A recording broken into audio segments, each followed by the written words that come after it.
हमारे हिंदू धर्म में एकादशियों का विशेष महत्व है। वहीं साल भर में 24 एकादशी होती है और अधिक वर्ष में 26 एकादशी पड़ती है। हर एकादशी का अपना महत्व होता है। इन सभी एकादशियों में उत्पन्ना एकादशी सबसे महत्वपूर्ण मानी गई है। इस साल उत्पन्ना एकादशी 8 दिसंबर को है। माना जाता है कि यह एकादशी सभी एकादशियों में से सबसे महत्वपूर्ण है, क्योंकि इसी दिन से एकादशी की उत्पत्ति हुई थी। इसी वजह से इस एकादशी को उत्पन्ना एकादशी के नाम से जाना जाता है। इस दिन आप कुछ अगर विशेष रूप से कुछ कार्य करते हैं तो वो कार्य आपको काफ़ी फल देंगे। ऐसा करने से माँ लक्ष्मी और भगवान विष्णु की कृपा बनी रहेगी।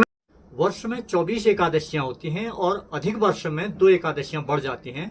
अधिक वर्ष में 26 एकादशियां होती हैं। ये सभी एकादशियों का अलग अलग महत्व है। इन सब में उत्पन्ना एकादशी या उत्पत्तिका एकादशी सबसे महत्वपूर्ण मानी गई है, क्योंकि एकादशी की उत्पत्ति ही इसी दिन हुई है, एकादशी देवी की। तो इसमें हमारे सनातन धर्म में इस कथा के अनुसार प्राचीन समय में मुर नाम का एक दैत्य था। उसने तीनों लोकों में हाहाकार मचा रखा था। उसके भय से इंद्र आदि देवता एक बार विष्णु भगवान के पास गए। भगवान विष्णु ने से इस प्रकार बताने लगे, तो भगवान विष्णु ने कहा कि वह मुर राक्षस के साथ मैं लड़ाई करूंगा। तो भगवान विष्णु ने मुर नामक राक्षस के साथ 1000 वर्ष तक युद्ध किया और अंत में मुर तस से मस नहीं हुआ। तब भगवान थके हारे हिमालय पर्वत में बद्रिकाश्रम में विश्राम के लिए चले गए। भगवान के वहां जाते ही मुर भी उनके पीछे पीछे दौड़ा। जैसे ही भगवान योग निद्रा में वहां सो गए, मुर ने मौका देखकर उन पर प्रहार करने का सोचा। तो उसी समय भगवान के शरीर से एक देवी अवतार, देवी शक्ति उत्पन्न हुई। उसने मुर राक्षस का वध किया। तो जब इसके बाद जब भगवान विष्णु की निद्रा खुली तो उन्होंने देखा कि यहाँ देवी है, प्रकट हुई है।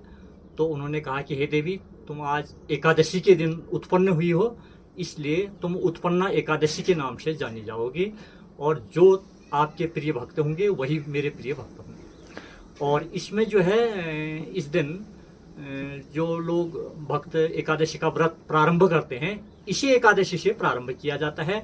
इसका बड़ा महत्व है। इसका फल भी बड़ा है, बहुत बड़ा है।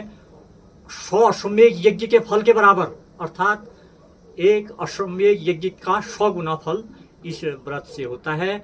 और ये इसमें जो है, इसके पूजा पाठ में जो है विष्णु सहस्त्रनाम का पाठ जो है बहुत उत्तम माना गया है। ऐसा करने से व्यक्ति की सभी मनोकामनाएं पूर्ण होती है। का व्रत प्रारंभ किया जाता है इसी व्रत एकादशी से, उत्पन्ना एकादशी के दिन से। मार्गशीर्ष मास के कृष्ण पक्ष की जो एकादशी होती है, इस दिन से ही व्रत का प्रारंभ किया जाता है। और जो करता है उसको प्रातः ब्रह्म मुहूर्त में उठकर किसी नदी या जल स्रोत में स्नान करके सर्वप्रथम स्वच्छ वस्त्र धारण करके तुलसी वृंदावन के सम्मुख उसकी कथा कहनी चाहिए।